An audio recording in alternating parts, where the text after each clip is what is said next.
Halo, perkenalkan nama saya Renaldi Purnama Lestari. Di sini saya ingin menjelaskan tentang algoritma DDA, Digital Differential Analyzer, teknik penggambaran garis dalam grafika komputer. Dengan matkul grafika komputer, Universitas Cyberset Teknik Informatika. Tujuan dari presentasi ini adalah menjelaskan konsep dasar algoritma DDA, memahami cara kerja DDA dalam menggambar garis, menyampaikan kelebihan dan kekurangannya, menunjukkan penerapannya di dunia nyata.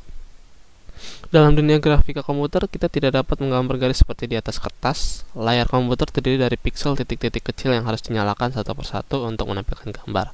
Ketika ingin menggambar garis lurus dari titik A ke B, kita harus menentukan piksel mana yang akan dinyalakan. Karena itulah yang dibutuhkan algoritma. Salah satu algoritma paling dasar dan mudah dipahami untuk menggambar garis adalah algoritma DDA. Meskipun sederhana, algoritma ini menjadi fondasi penting dalam dunia grafis digital. DDA bekerja dengan memetakan koordinat piksel berdasarkan perubahan yang konstan dari satu titik ke titik lainnya. Apa itu algoritma DDA?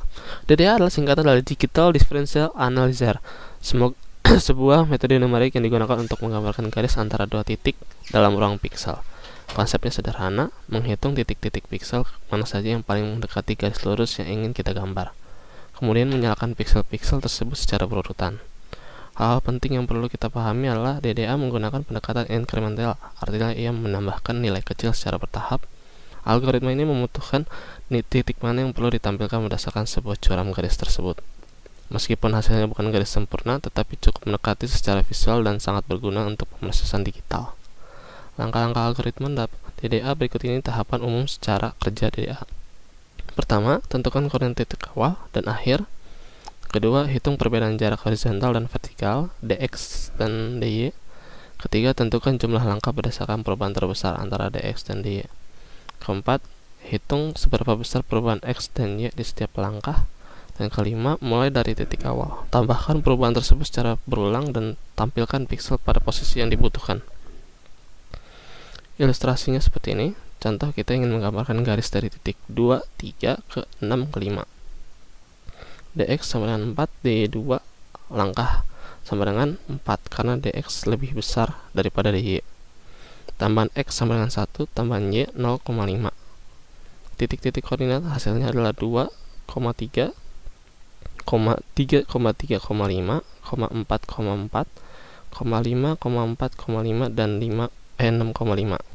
Setelah dibulatkan menjadi 2,3, 3,4, 4,4, 5,5 dan 6,5. Kelebihan dari DDA sederhana, algoritma mudah dipahami dan diterapkan, fleksibel, dapat digunakan untuk garis dengan berbagai sudut kemiringan, cocok untuk belajar, sangat bagus untuk pemula dan bidang grafika komputer, dan terakhir konsisten, memberikan hasil garis lurus yang dapat diprediksi.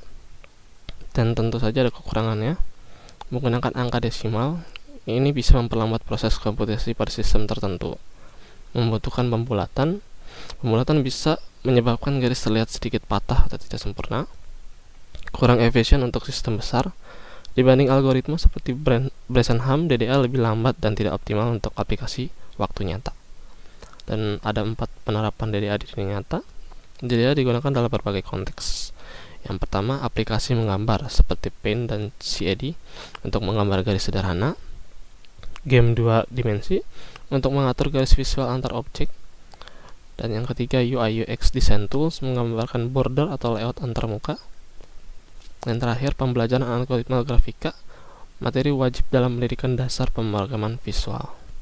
Kesimpulannya, dengan memahami DDA, kita lebih siap untuk mempelajari algoritma grafis yang lebih kompleks. Algoritma DDA membantu komputer menggambarkan garis dengan menghitung titik-titik secara incremental, sederhana namun sangat berguna sebagai dasar dalam grafikasi komputer.